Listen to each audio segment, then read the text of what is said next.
US presidential election, Joe Biden, who overnight gave a speech laying out his plans to overcome coronavirus and to condemn Trump for the spread of the virus in the US, despite the fact that when the president closed the US's borders to non-citizens travelling from China, Biden was among those critical of the move. Remember those cries of racism when the US and Australia were among the first countries to restrict travel from China? A move that medical experts say was critical in reducing the spread of the virus to those countries. Biden refused to take any questions after reading his short statement off an auto cue. In recent months, we've seen Biden appear confused about key facts, policies, dates and names. He even at one point forgot Barack Obama's name. The Democrats' Biden or bust strategy has seen the former vice president become the clear frontrunner to be their presidential candidate. But no matter how hard the Democrats and their allies in the media try, Biden's cognitive issues can no longer be ignored or blamed on some right-wing conspiracy. I hope he doesn't look at me, because what's happening here is, you know who I am, you know who he is, you know his character, you know my character. You know our reputations for honor and telling the truth. I am anxious to have this race. I am anxious to see this take place. The character of the country is on the ballot. Our character is on the ballot. Look at us closely.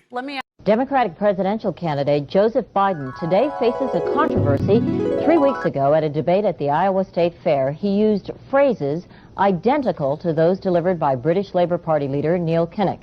Biden seemed to be claiming Kinnock's vision and life as his own. Why is it that my wife, who's sitting out there in the audience, is the first in her family to ever go to college? Why is Gladys the first woman in her family, in 1,000 generations, to be able to get to university? My ancestors who worked in the coal mines in northeast Pennsylvania don't come up after 12 hours and play football. 8 hours underground, and then come up and play football. It's because they didn't have a platform upon which to stand. There was no platform upon which they could stand. The notion that every thought or notion or idea you'd have to go back and find and attribute to someone, I think is, quite frankly, ludicrous. The problem here is that Senator Biden told his audience he'd just been thinking about these things, and he failed to give any credit at all to his famous British speechwriter. You know, I was thinking on the way over here. Now that's a little too much, because, as you point out, what's behind the words? What's there? And a lot of people, the rap on Biden has always been that it's just a surface. I should have said, to paraphrase Neil Kinnock, it's the only time I didn't, and all the times I've ever used it. But CBS News found a tape of a second instance. It reappeared in the New York Times with a new charge, that Biden had appropriated a famous litany from the late Robert Kennedy about what the gross national product cannot measure. It cannot measure the health of our children, The health of our children, the quality of our education, the quality of their education, the joy of their play, or the joy of their play. Biden gave Kennedy no credit. He has also quoted or paraphrased John Kennedy, Hubert Humphrey, and British Labour Party leader Neil Kinnock, all without credit. There is simply too much footage of his muddled rants, inexplicably bizarre outbursts and Charlie Sheen levels of confusion to try to gaslight the American public. Biden has appeared frail, perplexed and just odd on too many public occasions, so much so that his campaign workers have been accused of elder abuse for wheeling him out weekend at Bernie style. Mr. President Biden, let me ask you very quickly, and then I have a follow-up question for you. Abraham Lincoln here is one of the most racist presidents we've had in modern history. He pours fuel on every single racist fire. Every single one. He started off his campaign coming down the escalator saying he's going to get rid of those Mexican rapists. He's banned Muslims because they're Muslims. He has moved around and made everything worse across the board. He says about the poor boys, last time we were on stage here, he said, I told them to stand down and stand ready. Come on. This guy is a dog whistle about as big as a foghorn. President Trump, I'm going to give you 10 seconds to respond, and then I have a follow-up. He made a reference to Abraham Lincoln. Where does that come in? You said you're Abraham Lincoln. No, where did that? No. You said, I said not since Abraham Lincoln has anybody done what I've done for the black community. And I'm saying, I didn't say I'm Abraham Lincoln. I said not since Abraham Lincoln has anybody done what I've done for the black community. Now, you have done nothing other than the crime bill, which put oh, God, tens of thousands of black men mostly in jail. All right, let me and you know what? let me they ask remember Vice it because if you President look Biden at what's happening with the voting right now, let me ask they Vice remember President that Biden you treated them about very, very badly. Just take a look at what's happening.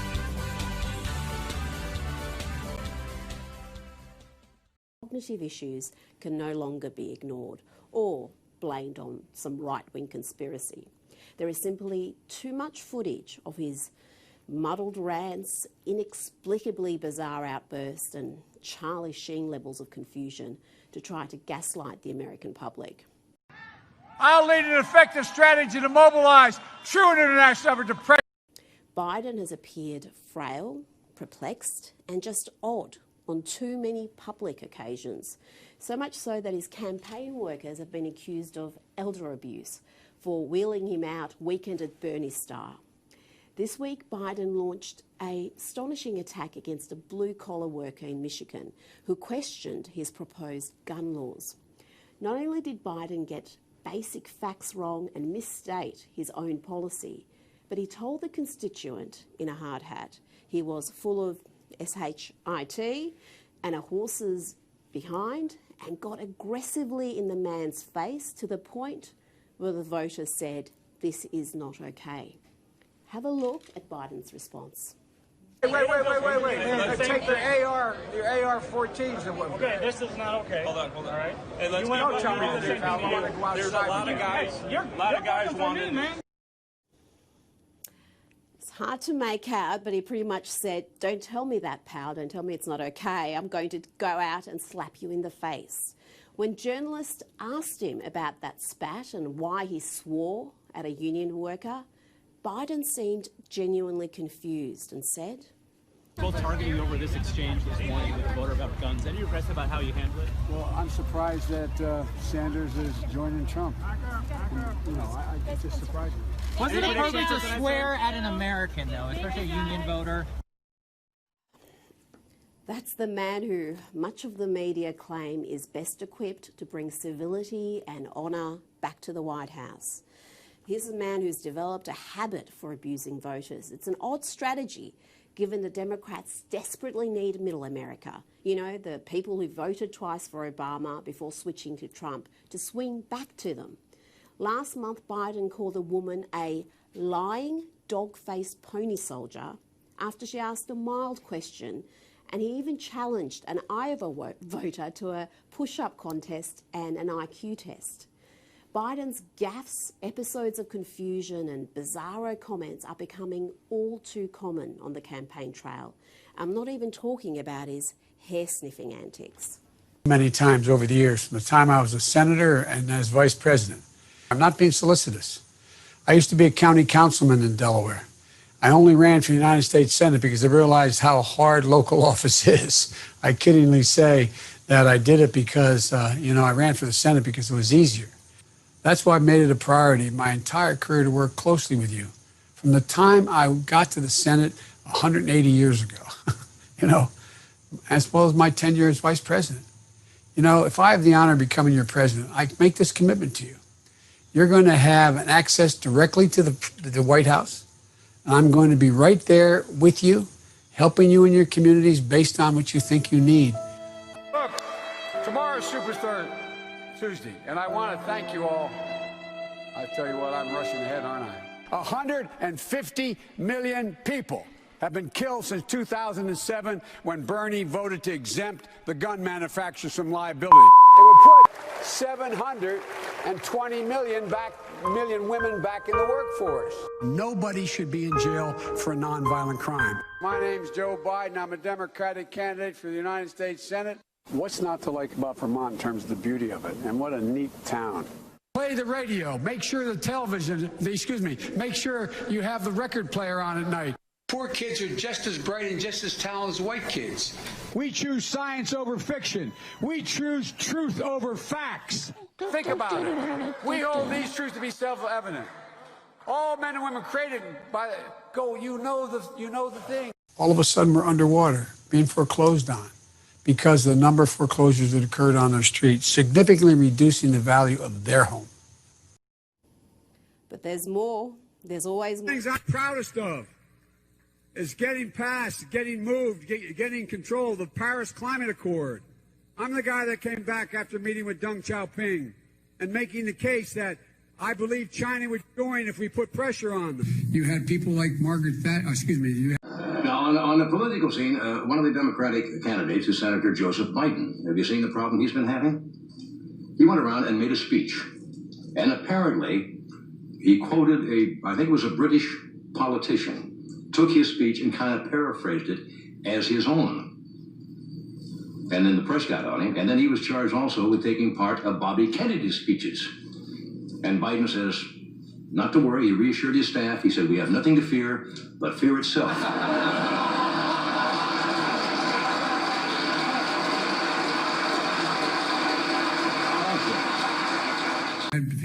People like the former chairman and leader of the party in Germany. Go to Joe 30333.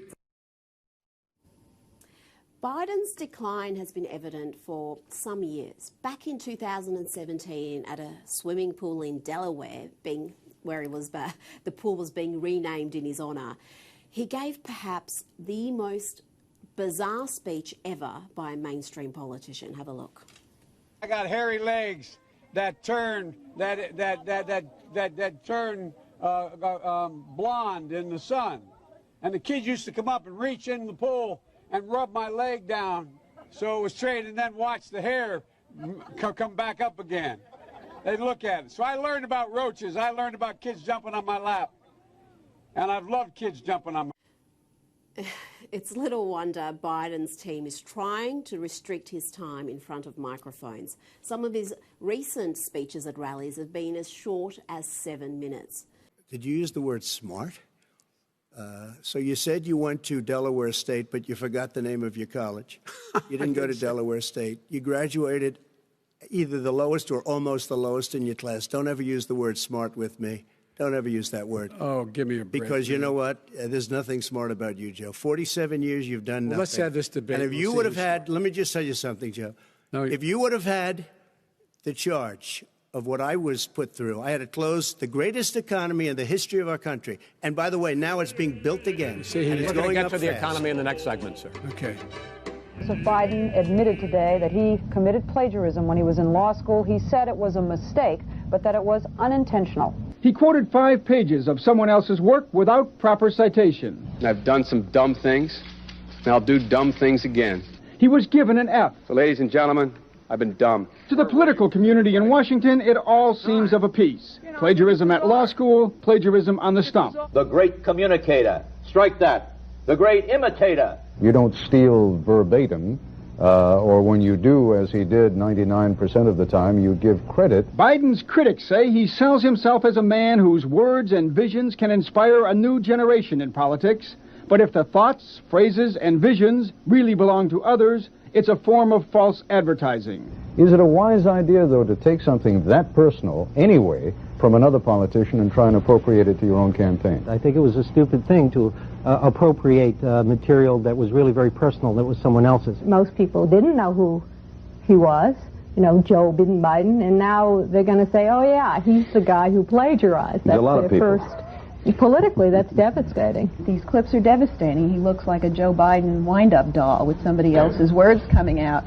If they're going to do things that are stupid as well as immoral, then they're probably too dumb to have the job of president. Voters are going to have to decide whether he was dishonest or dumb. Senator Joseph Biden may have more explaining to do. The new questions stem from taped remarks of Biden during an April campaign appearance in New Hampshire.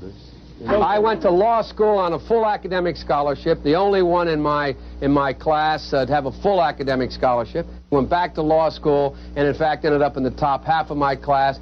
I was the outstanding student in the political science department at the end of my year. I graduated with 3 degrees from undergraduate school and 165 credits, only needed 123 credits. Biden now concedes he did not graduate in the top half of his law school class, that he does not have 3 degrees from college, and that he was not named outstanding political science student in college. Newsweek says Biden actually went to school on a half scholarship, ended up near the bottom of his class, and won only 1 degree, not 3. Joe Biden ranked 76th in a class of 85 at the University of Syracuse Law School. I mean, this guy comes off this whole thing as a flyweight. Now Biden says Newsweek is right. His memory had failed him. And I'd be delighted to sit down and compare my IQ to yours if you'd like, Frank. Joe Biden was victimized by the truth. Bye-bye Biden. He may not know it yet, but I think this is going to be very difficult for him to recover. Is Joe Biden dead meat, yes or no? I think so. Bob? It's in terminal condition. Terminal. Eleanor? Yes, unless he comes in third in Iowa. Morton? Dying. I say dead. We'll be right back. I'll lead an effective strategy to mobilize true international effort to pressure